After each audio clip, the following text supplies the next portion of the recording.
는 참 빨리 지나가는 것 같습니다. 지난번 우리가 한 번도 경험해 보지 못한 코비드-19으로 인하여 우리의 봄과 여름을 잃어버렸습니다. 그리고 모든 것이 혼란스러운 요즘을 한마디로 표현을 한다면 어수선함일 것입니다. 어수선하다라는 단어를 국어사전에 찾아보니 얽히고 뒤섞여 어지럽고 수선스럽다라는 말로 되어 있습니다. 또는 뒤숭숭하고 산만하다라고 되어 있습니다. 코로나로 인하여 또 요즘 대통령 선거로 인하여 여러 가지로 어수선한 이 시대를 살아가는 지금 여러분들의 마음은 어디에 빼앗기고 계십니까? 코로나 바이러스에 빼앗기고 계십니까? 아니면 정치에 빼앗기고 있습니까?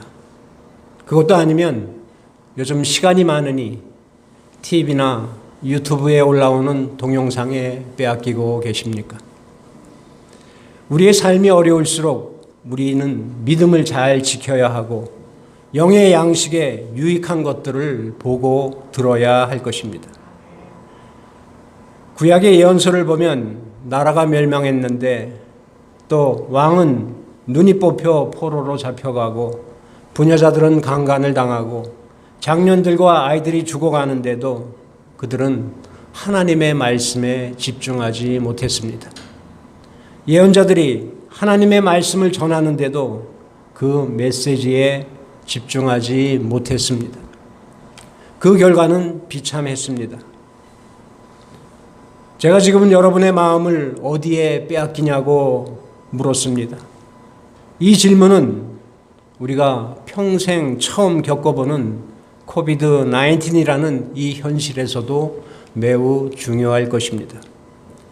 이럴 때일수록 예수 그리스도를 나의 주님으로 모시고 사는 우리는 믿음의 주요 온전케 하시는 예수님께 집중해야 할 것입니다.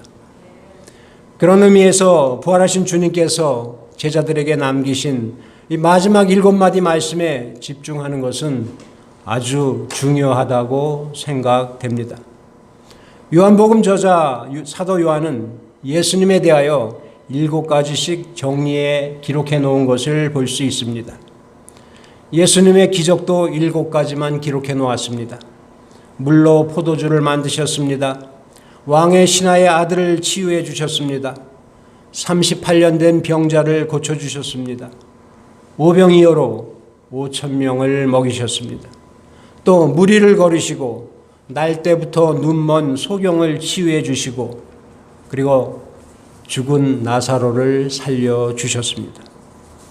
또 예수님께서는 자기 선언을 하신 것도 7가지입니다. 우리가 전에 한번 살펴보았듯이 나는 무엇이다 라는 정체성, 나는 생명의 떡이다, 나는 세상의 빛이다, 나는 양의 문이다, 나는 선한 목자다, 나는 부활이요 생명이다, 나는 길이요 진리요 생명이다, 그리고 나는 참 포도나무다. 또 부활하신 예수님께서 남기신 마지막 말씀도 7가지입니다. 우리가 지지난주부터 계속해서 살펴보고 있습니다. 다시 PPT 한번 보여주시기 바랍니다. 우리 같이 한번 읽겠습니다. 시작. 제1원 너희에게 평강이 있을지어다. 2원 아버지께서 나를 보내신 것 같이 나도 너희를 보내노라. 3원 성령을 받으라. 4원 믿음 없는 자가 되지 말고 믿는 자가 되라. 5원 나를 본고로 믿느냐 보지 못하고 믿는 자들은 복되도다. 6원 내 양을 먹이라. 7원 나를 따르라. 지난 시간에도 말씀드렸듯이 왜 요한은 굳이 7가지로 정리를 했을까요? 말씀드렸다시피 성경에서 7이란 숫자는 완전수입니다. 여기에는 완전하다, 충만하다라는 의미가 담겨 있습니다. 그러니 7가지로 예수님의 사역을 정리한 것은 완전하고 충만하시며 하나님의 또 인간 대신 예수 그리스도를 강조하려고 의도적으로 기록한 것입니다. 오늘은 내 양을 먹이라 나를 따르라 라는 말씀으로 같이 은혜를 받고자 합니다. 오늘 말씀을 보니 3번 반복해서 나오는데 표현이 조금 다릅니다. 15절에 내 어린 양을 먹이라, 또 16절에 내 양을 치라, 17절에 내 양을 먹이라. 이 말씀을 제대로 우리가 이해하려고 하면 예수님과 베드로의 대화에서 베드로의 자만심을 우리가 한번 살펴볼 필요가 있습니다. 베드로는 12명의 제자 중에서 제일 먼저 예수님과 합류한 제자였습니다. 제일 먼저 합류한 제자라고 하면 베드로, 안드레, 야고보, 요한을 말하고 있습니다. 이 그룹에서 자신은 늘 최고의 수제자라고 생각을 하고 있었습니다. 그래서 항상 말하고 행동할 때 그의 자만심을 그대로 드러냈습니다. 예수님이 베드로에게 내가 지금 가는 곳에 지금은 따라오지 못하지만 후에는 따라올 것이라고 말씀하자 베드로가 예수님께 이렇게 말합니다. 요한복음 13장 37절입니다. 주여 내가 지금은 어찌하여 따라갈 수 없나이까? 주를 위하여 목숨을 버리겠나이다. 아주 자만심이 넘칩니다. 또 예수님께서 겟세마네 동산으로 기도하러 가시며 제자들에게 오늘 밤 너희가 다 나를 버리리라 라고 말하자 베드로가 이렇게 말합니다. 모두 주를 버릴지라도 나는 결코 버리지 않겠나이다. 나는 다른 제자들과 특별히 다르다고 자만심을 드러냅니다. 예수님께서는 이렇게 자만심에 빠진 베드로에게 또 말씀하십니다. 오늘 밤 닭 울기 전에 내가 3번 나를 부인하리라. 이처럼 베드로의 자만심은 하루도 못 가서 꺾이게 됩니다. 베드로는 예수님의 말씀대로 3번 주님을 부인하게 됩니다. 우리는 베드로의 자만이 한순간 꺾이는 것을 보면서 오늘날 우리의 현실을 한번 생각해 볼 필요가 있습니다. 빈곤한 아프리카 작은 나라도 아니고 강대국이라고 하는 미국이 이렇게 될 줄 상상이나 해보셨습니까? 모든 경제력 또 모든 군사력에서 세계 1위라고 자부하던 미국이 코로나 바이러스 앞에 무참히 자만심이 꺾이는 모습을 우리는 지금 보고 있습니다. 어제 오후 통계입니다. 코로나 바이러스 확진자가 무려 1,069만 명입니다. 사망자만 24만 3,500명입니다. 도대체 이런 일이 일어나리라 누가 상상을 했겠습니까? 비단 미국뿐만이 아닙니다. 지금 유럽도 마찬가지입니다. 또 아시아도 마찬가지입니다. 제가 오늘 말씀드리려는 핵심은 사람이 가진 자만심 혹은 국가가 가진 자만심은 한순간 하나의 자그마한 사건으로 부서질 수 있음을 말씀드리려고 하는 것입니다. 베드로가 그랬습니다. 다른 제자들은 주님을 버려도 나는 버리지 않겠다. 나는 주님을 위하여 목숨을 버릴 수 있다고 큰 소리 쳤지만 그 자만심이 다음날 해 뜨기 전에 산산조각이 났습니다. 모든 일은 예수님 말씀대로 진행되었습니다. 예수님은 십자가에 달려 돌아가셨습니다. 그리고 3일 만에 약속하신 대로 다시 부활하셨습니다. 부활하신 예수님은 3번째로 디베리아 호숫가에서 고기를 잡던 7 제자들에게 찾아오셨습니다. 오늘 본문은 그 7명의 제자와 아침을 드신 후에 베드로와 1대1로 대화하시는 장면입니다. 예수님께서는 베드로에게 3번 질문을 합니다. 요한의 아들 시몬아, 내가 이 사람들보다 나를 더 사랑하느냐? 여기서 우리가 먼저 살펴봐야 할 말은 예수님께서 베드로를 부르시는 명칭입니다. 베드로를 시몬이라고 부르고 있습니다. 시몬은 베드로가 예수님을 만나기 전의 이름이고 신앙 고백을 하기 전의 이름입니다.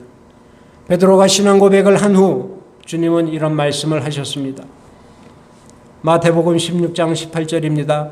너는 베드로라, 내가 이 반석 위에 내 교회를 세우리니 음부의 권세가 이기지 못하리라. 시몬의 뜻은 조약돌입니다. 조약돌은 가볍고 견고하지 못합니다. 반면 베드로의 뜻은 반석입니다. 반석은 넓고 평평한 바위를 말합니다. 견고합니다. 흔들리지 않습니다. 그러니 시몬이 예수님을 만나 베드로가 되었고 조약돌이 예수님을 만나 반석이 되었는데 예수님은 지금 과거의 이름을 부르고 계시는 것입니다. 실제로 그가 예수님을 3번이나 부인했고 조약돌처럼 가벼운 작은 믿음을 가졌기 때문입니다. 한마디로 베드로의 영적인 상태가 그렇다는 말입니다. 그리고 3번이나 내가 나를 사랑하느냐라고 질문을 하십니다. 3번 예수님을 부인한 베드로를 의도적으로 온전히 회복시키기 위해서입니다. 예수님의 3번에 걸친 내가 나를 사랑하느냐라는 질문에 베드로는 똑같은 답을 합니다. 내가 주님을 사랑하는 줄 주님께서 아십니다. 이 말은 한마디로 사랑한다는 표현입니다.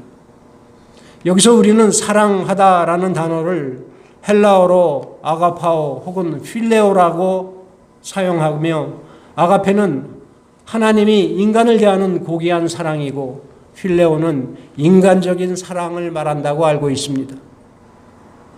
그런데 우리가 여기에서 한 가지 더 알아야 할 것이 있습니다. 신학자에 의하면 요한복음의 저자 요한은 반복적인 단어는 동의어를 사용하는 습관이 있다고 합니다.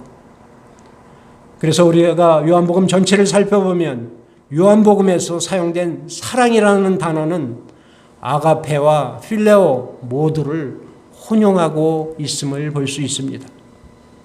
이 두 단어 모두 아들에 대한 아버지의 사랑, 나사로에 대한 예수님의 사랑, 예수께서 사랑하시는 제자들에 대한 아버지의 사랑을 말할 때 모두 등장한다는 사실입니다.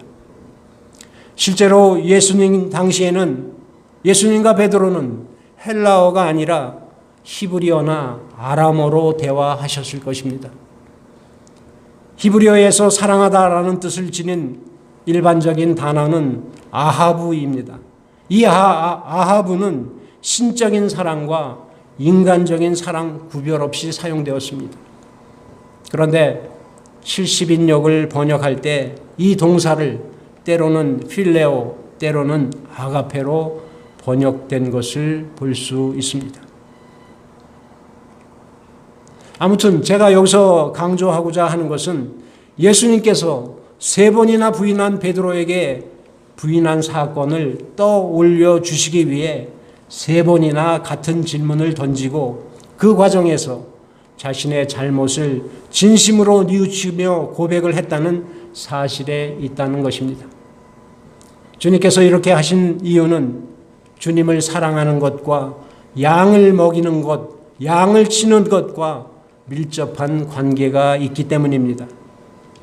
다시 말해서 주님에 대한 사랑은 양떼에 대한 사랑으로 나타나야 된다는 점을 깨우쳐 주시고 강조하기 위함이라는 말씀입니다. 그래서 주님께서는 베드로에게 내가 정말 나를 사랑한다면 그 사랑으로 나의 양떼를 사랑하라. 그리고 더 나아가 내 양떼를 위해서 내가 목숨을 버린 것처럼 너도 내 목숨을 다해 내 양떼들을 위하여 헌신하라는 명령을 하고 계신 것입니다.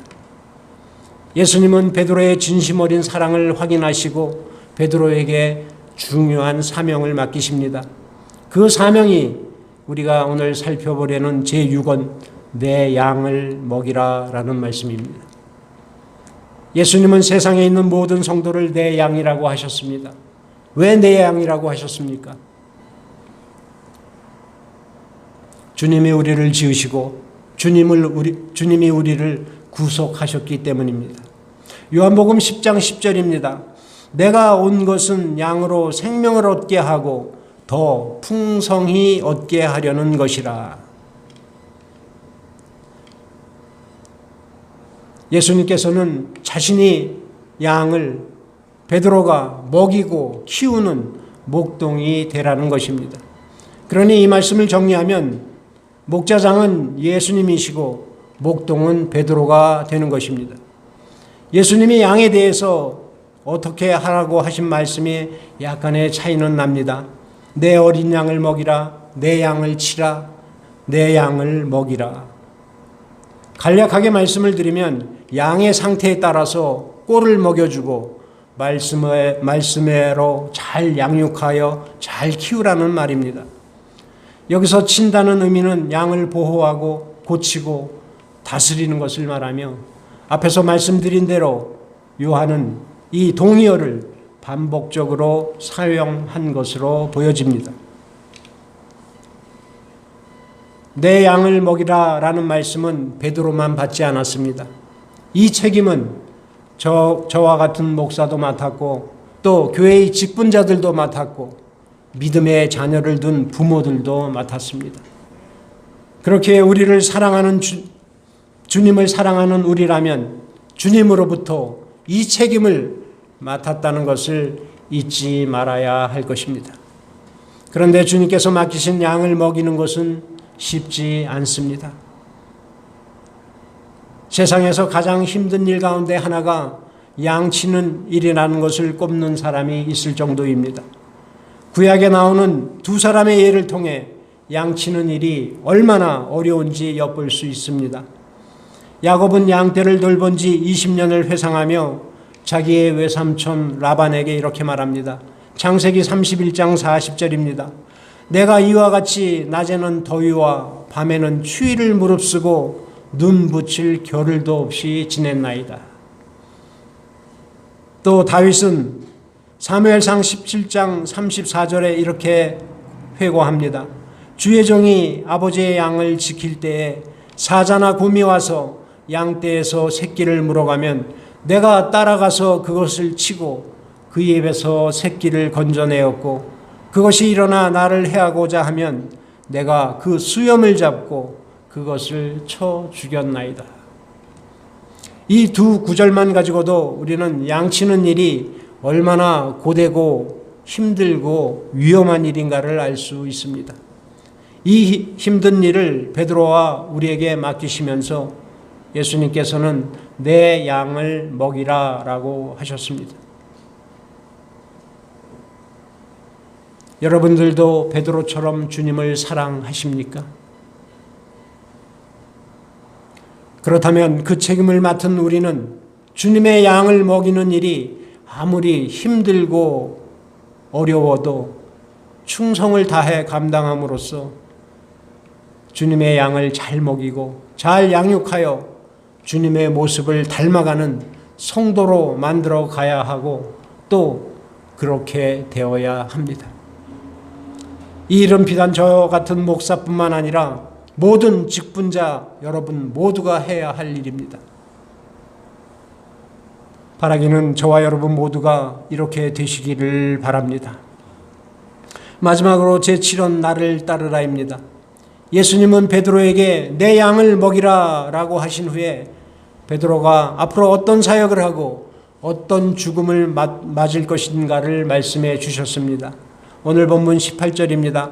내가 진실로 진실로 내게 이르노니 내가 젊어서는 스스로 띠띠고 원하는 곳으로 다녔거니와 늙어서는 내 팔을 벌리리니 남이 내게 띠띠우고 원하지 아니하는 곳으로 데려가리라. 베드로가 젊어서는 활발한 복음 사역을 할 것을 말씀합니다. 여기서 내 팔을 벌리리니라는 말은 십자가형을 암시하고 있습니다.